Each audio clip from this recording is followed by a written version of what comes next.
bit about the album. Brand new album. Yes. Tell me about it. This is your either 11th or 12th. Which one? Do you know? You've lost count I at don't this really point. count, but it's probably around 11. Okay. How has your music changed from the first album you put out in the 80s to what you're putting out now? From the beginning until now, first of all, I have a lot more confidence in what I do. It's not confidence in like I think it's great. I'm braver. I have more bravado, as it's called, about the creative process. I trust my work. That's what I trust when I feel like something is where it's supposed to be that it is, and I don't really look at whether anybody's going to like it or not. I'm the first customer. Yeah. I can sell myself. If I can sell myself on it, then maybe somebody else will like it. Not always. I have to think about someone else. We won't talk about those. And here's the interesting thing. Everybody wants to try to put someone else in a box. So if they're going to put Keb Mo in a box, are they going to put you in blues? Are they going to put you in Americana? Are they going to put you in more of a folk? Where do you think that you fit? And is there a genre that covers what you think your music is? Okay, I'm too happy for the blues. I'm too bluesy for jazz.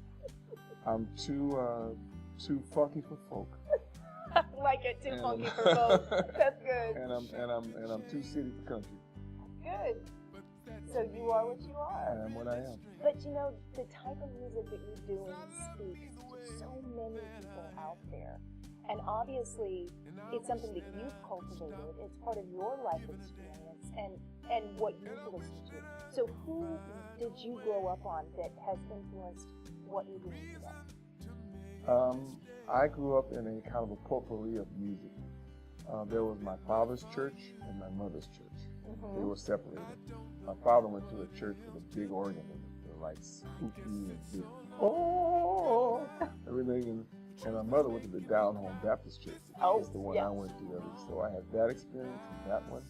I remember because Bobby McFerrin's father, Robert McFerrin, was singing in my father's church in L.A. And so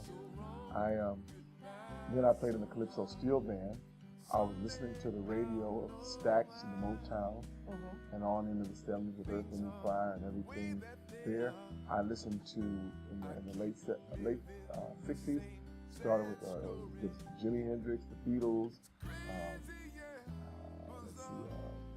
all those groups, the rock groups. Right. Iron Butterfly, Led Zeppelin, Bob Dylan, and all that stuff, along with Marvin Gaye and Smokey Robinson. So I had this eclectic mix of music, and then I went out on the blues with Papa John Creek, playing rock with Papa John Creek. I was